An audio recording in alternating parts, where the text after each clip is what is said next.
Good morning, good afternoon, good evening, folks. Michael Zuber, one rental at a time. It is Thursday. It is the Three Amigos. It is a good day. It is a good day when I talk to you two guys. Matt, how you doing? I'm doing awesome. Super excited to be here and ready for video number 3. There you go. And Dion? Howdy, doing great. Ready for round 3. And I am ready to get over whatever cold I've had for almost 3 weeks straight. Yeah, I was going to say, you said like last time we talked, you're like, oh, it's gone. But now it went like away that. twice. It went away twice. I don't know, whatever this is, don't get it. But you feel good? It's just your. I feel fine. I just sound half dead.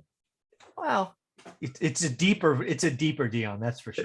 In one of my live streams, somebody suggested I go see a doctor, and here's a moment of transparency. The last time I sat in a room and talked to a doctor for me, not one of my kids, was 1992. I'm not a guy that goes to the doctor, so I'm either going to get better or die, and people can watch reruns. They can watch reruns. But that was a VA doc, wasn't it? Right, it was a VA doc in Yeah, I bet 92, it and I was. was like, yep, not doing this again. Yeah, that's crazy. Well, hey guys, one of the things that we talked about in episode 1 is I'm adding an office, and because it is an office and I don't know, I think it's almost 480 square feet and lots of walls, I'm creating brand new stuff because it's important to me. Being consistent is important to me. I think ORAT is amazing, one rental at a time. I know it works, and I repeat myself. So one of the things I'm doing is right when you open the front door, there's going to be this big 3-foot by 4-foot sign that says ORAT rules. You guys ready to see it? Ready. Yeah. All right. Emotionally and prepared. we'll see how I did, because we'll see. You do realize I'm such an infant that I'm just going to try breaking those, right? Yeah, that's okay. That's all right. I don't mind. So the first one again for me is focus. What do we talk about all the time? Right. Step 1 is establish a buy box. I'm really not sure. I guess we'll go one by one. So anything, does that kind of feel like the first rule? You guys have known me for quite a while. Have to. Got to know what you're doing, right? Yeah. So you got to know what you're doing. You got to know what you're trying to buy. If you're going to try and go out and buy it and create relationships around what you're trying to buy, you got to know what you're trying to buy. Yeah. And a lot of the new investors that get attracted to one rental at a time, a lot of you are distracted. You're unfocused. You're all over the map. And I want to shake you. Focus. I like the establish a buy box. I think I would like if there was a way to say, choose a strategy, because that's the rabbits that everybody chases. I could do short-term, long-term, local, distance, buy and hold, burr, flip, wholesale, and then just kind of bounce all around. So it's the same thing. I want to grab them and say, okay, look, pick one. Yeah. Yeah. For me, the beauty of the buy box is that starts before all of that, right? Because again, all of those things, if you can't buy a great deal, you're toast. But yeah, I did consider that. So number 2 is the daily discipline. This is a big one for me. Obviously, I try to lead by example with my consistency, but I want 20 minutes a day. Maybe it takes a little bit more the first couple of weeks, but it should boil down to 20 minutes a day. I trust you guys hear me say this all the time. Feels right? That's why I haven't been successful. I haven't been doing it 20 minutes a day. No, like honestly, this market's nuts, Mike. Like it's literally 90 seconds. Yeah. And that's how long it takes me to open up the emails. And so for people to not spend the 20 minutes a day, really spend that 20 minutes, that's enough to learn it, because there's not even enough inventory in most markets to go through where it's going to take you that 20 minutes. So if you're spending that 20 minutes on much less inventory, it really is going to help you. This is like the best time to learn it, because you're probably not charting 80 properties. You're probably charting 10 or 20 or 30. So that 20 minutes a day is really more than enough to really learn and understand the market, I think. Yeah. Managing my properties takes a lot less than 20 minutes a day. And I think that looking at deals taking 20 minutes or a little bit more a day is because that's the hobby side of this. Like I know it's the work, but that's the part that if you just like to do something, it's not work. I like to look at deals. I like to think what would make this deal work, what price point, what investing strategy would make it work. But I really like that that's one of the rules, because it does come up often. Yeah. And again, 5 hours on a Saturday. Yeah, no, again, right. This is all about, how to get started one rental at a time, right? That $320 course. Don't buy it. If you're not willing to give us 20 minutes, don't buy it. Number 3, I don't talk about enough, but it's an important part of the course, is you got to start. And again, right, these are for the beginners. Grow your network, challenge yourself, try to meet 2 new people a week. just to grow your network. Because again, eventually your network becomes your net worth. You can be like the three of us and get deals from it. We all started in the MLS, but now we do get deals from other things. So again, take the challenge, try to meet at least 2 people, new people a week. What do you think? 100%. I like to grow your network, like adjust your network.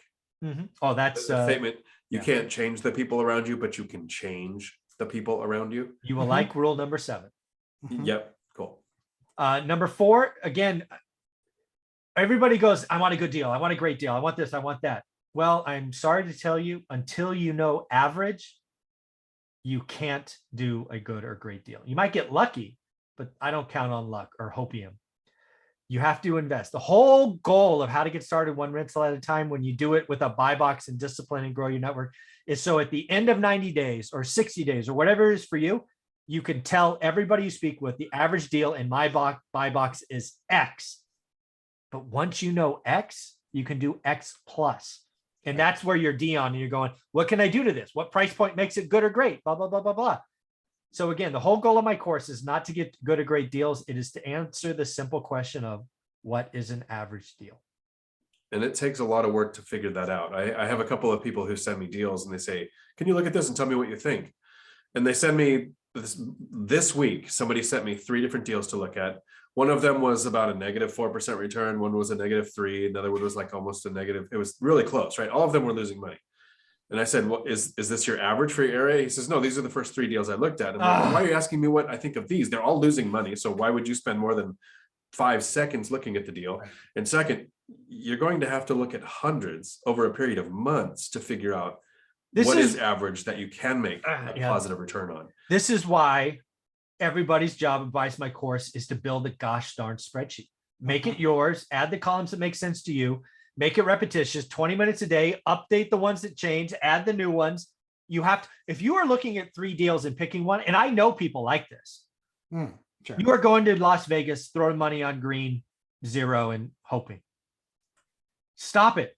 Don't wait. If you're sending me a deal, 3, like if somebody sent me 3 deals and they were there, I would have lost my shit. I would have been, that's not okay. I tried to be nice. I tried to be, well, look, I get that you're just starting out.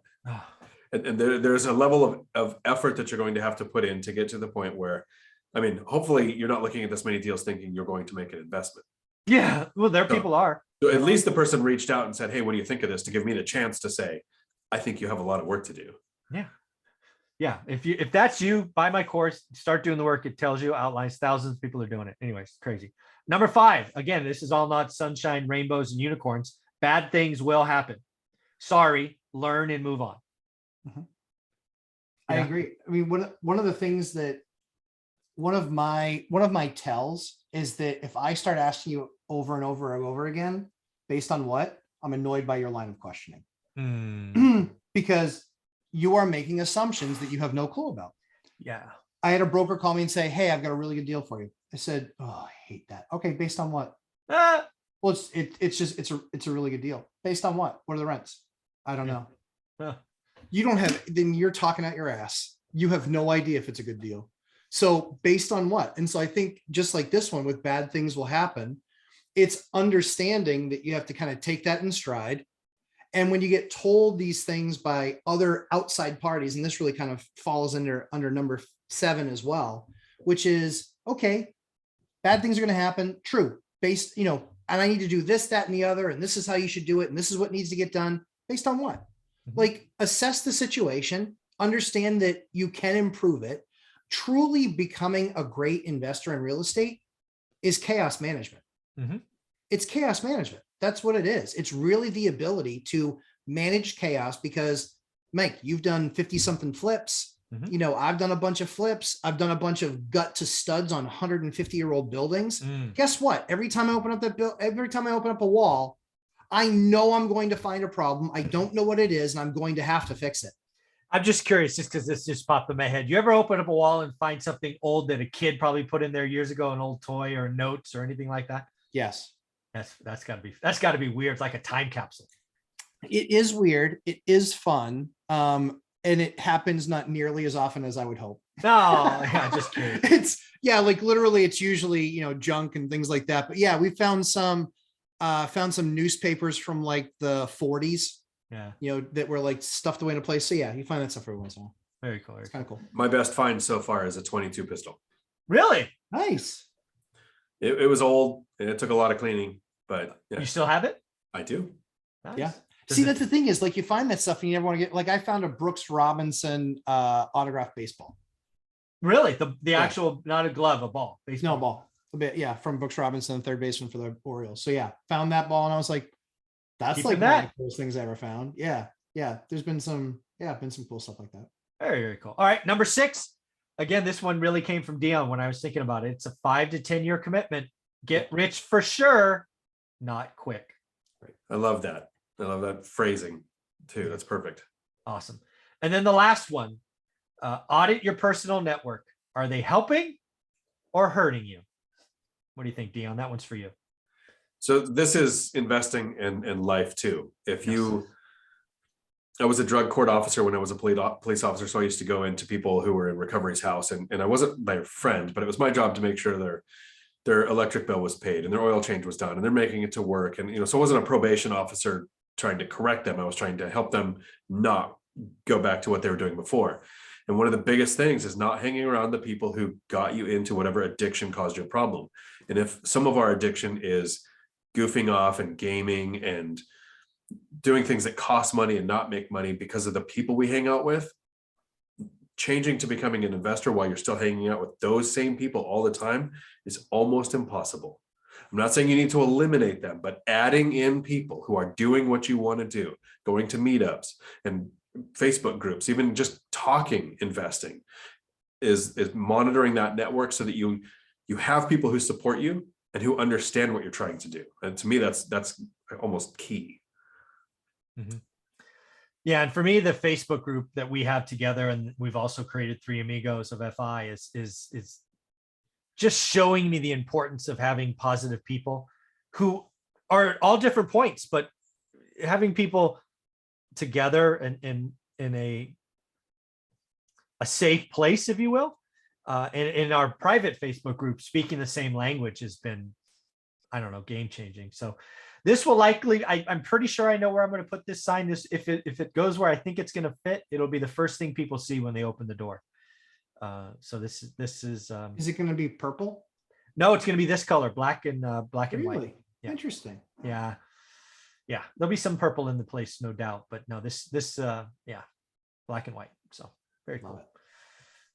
All right, guys. Well, that's what I have for us today. We're going to hopefully get time to record one for Dion. I want to thank you again for being a part of this. Your work, effort, giving helped inspire the office where this will be sitting in. So thank you for that. How can people find you, Matt? Lumberjack Landlord on YouTube and live streams 11:30 a.m. Eastern time on Sundays, and at Lumberjack Landlord on Instagram. Yep. And Dion? Dion Talk Financial Freedom right here on YouTube. I do live streams every Tuesday afternoon starting at 4 Pacific. And I last as long as the questions do. I am on Instagram, but I am not actually on Instagram. It is a communication format I don't understand, and I had to pick. So I'm in Facebook groups like Real Estate Rookie and Bigger Pockets forums, and here on YouTube. That's okay. I like to do evergreen content. There you go. 5 years from now, if you look at a video, how to screen a tenant, it's going to be very similar. It's too quick and gone. Yeah. And folks, just in case you don't know, both Matt and Dion have their own playlist on this channel. I believe there's easily 50 hours of material. If you like one of these gentlemen or both, you can go back and watch hours of their content. Thanks, guys. Thanks, Mike.